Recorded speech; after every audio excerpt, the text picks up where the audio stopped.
Hi hello friends అందరికీ నమస్కారం. ఈరోజు ఈ వీడియోలో మన తెలంగాణ రాష్ట్రంలోని మహిళలందరికీ ఒక ముఖ్యమైన అప్డేట్ వచ్చింది.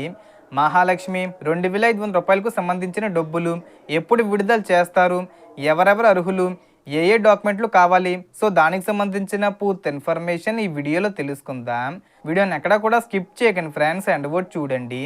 వీడియోని స్టార్ట్ చేసే ముందు మీకు ఒక small request friends.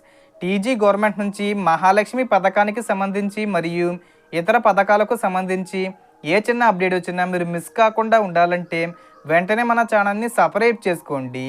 And subscribe చేసుకున్న వాళ్ళందరూ కూడా సబ్స్క్రైబ్ బటన్ పక్కనున్న గంట సింబల్లో ఆల్ అని పెట్టుకోవడం మర్చిపోకండి ఫ్రెండ్స్. ఇలా పెట్టుకోవడం వల్ల నేను పెట్టే ప్రతి ఒక్క వీడియో మీరు నోటిఫికేషన్ రూపంలో పొందగలరు. అండ్ వీడియో మీద నచ్చితే లైక్ చేయండి ఫ్రెండ్స్. సో ఏమాత్రం లేట్ చేయకుండా వీడియోలోకి వెళ్ళిపోద్దాం. సో మహిళలకు ప్రతి నెల 2500 రూపాయల ఆర్థిక సహాయం అందించే మహాలక్ష్మి పథకంపై రాష్ట్ర ప్రభుత్వం కీలక నిర్ణయాలు తీసుకుంటున్నట్లు సమాచారం వెలువడింది. ఈ నెల చివరి వారం నుంచి దరఖాస్తుల ప్రక్రియ ప్రారంభమయ్యే అవకాశం ఉందని అధికారులు సూచిస్తున్నారు.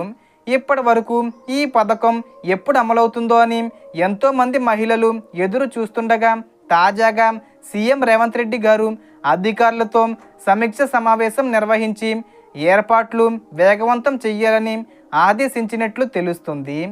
గతంలో ఈ పథకానికి కొన్ని పరిమితులు ఉండేవని, వాటిలో చాలా వరకు సడలింపులు ఇవ్వాలని ప్రభుత్వం పరిశీలిస్తున్నట్లు సమాచారం. ముందుగా ఒక రేషన్ కార్డుకు ఒక మహిళకే అవకాశం ఉంటుందని చెప్పిన ఇప్పుడు ఇంట్లో ఒకరు, ఇద్దరు లేదా ముగ్గురు అర్హత గల మహిళలున్న దరఖాస్తు చేసుకునే అవకాశం ఇవ్వాలని ప్రభుత్వం ఆలోచిస్తున్నట్లు తెలుస్తుంది. అలాగే కుటుంబంలో ఎవరికైనా పెన్షన్ పొందుతున్నా కూడా పథకానికి అర్హత కల్పించే దిశగా చర్చలు జరుగుతున్నాయని సమాచారం. అయితే ప్రభుత్వ ఉద్యోగులు, ఇన్కమ్ ట్యాక్స్ చెల్లించేవారు లేదా అధిక ఆదాయం కలిగిన కుటుంబాలకు మాత్రం ఈ పథకం వర్తించకపోవచ్చని చెబుతున్నారు.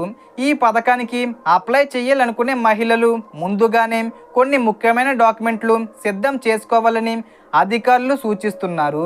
రేషన్ కార్డు, ఆధార్ కార్డు, వ్యక్తిగత బ్యాంక్ అకౌంటు తప్పనిసరిగా ఉండాలి. రేషన్ కార్డుకు ఈకేవైసీ పూర్తి చేయడం చాలా ముఖ్యం.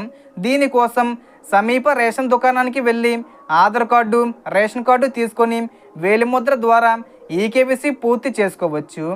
అలాగే ఆధార్ కార్డులో వివరాలు సరిగ్గా ఉన్నాయో లేదో చూసుకొని మొబైల్ నెంబరు తప్పనిసరిగా లింక్ చేసుకోవాలి. బ్యాంక్ అకౌంట్కు ఎన్పిసి లింక్ ఉండడం కూడా చాలా అవసరం. ప్రభుత్వం నుంచి వచ్చే డబ్బులు నేరుగా ఖాతాల్లో జమ కావాలంటే ఎన్పిసి మ్యాపింగు సరిగ్గా ఉండాలి.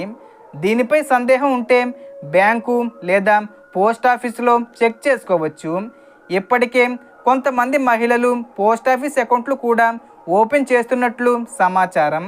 ఈ పథకం అమల్లోకి వస్తే జూన్ నెల నుంచి ప్రతి నెల 2500 రూపాయల చొప్పున మహిళల ఖాతాల్లో జమ చేసే అవకాశం ఉందని చెబుతున్నారు. ఈ మే నెల 31వ తేదీ వచ్చేలోపు దరఖాస్తులు స్వీకరించి జూన్ నెలలో డబ్బులు విడుదల చేసే అవకాశం ఉంది. కాబట్టి అర్హత ఉన్న మహిళలు ఎలాంటి ఆలస్యం చేయకుండా అవసరమైన పత్రాలు సిద్ధం చేసుకొని అధికారిక ప్రకటన కోసం అప్రమత్తంగా ఉండండి. ప్రభుత్వం విడుదల చేసే అధికారిక మార్గదర్శకాలను తప్పనిసరిగా పరిశీలించి మాత్రమే దరఖాస్తు చేయండి.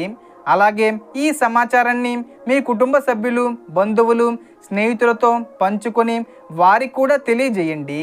So total information the friends. మీకు ఈ వీడియో నచ్చితే లైక్ చేయండి, షేర్ చేయండి అండ్ సబ్స్క్రైబ్ చేసుకోండి. Thanks for watching.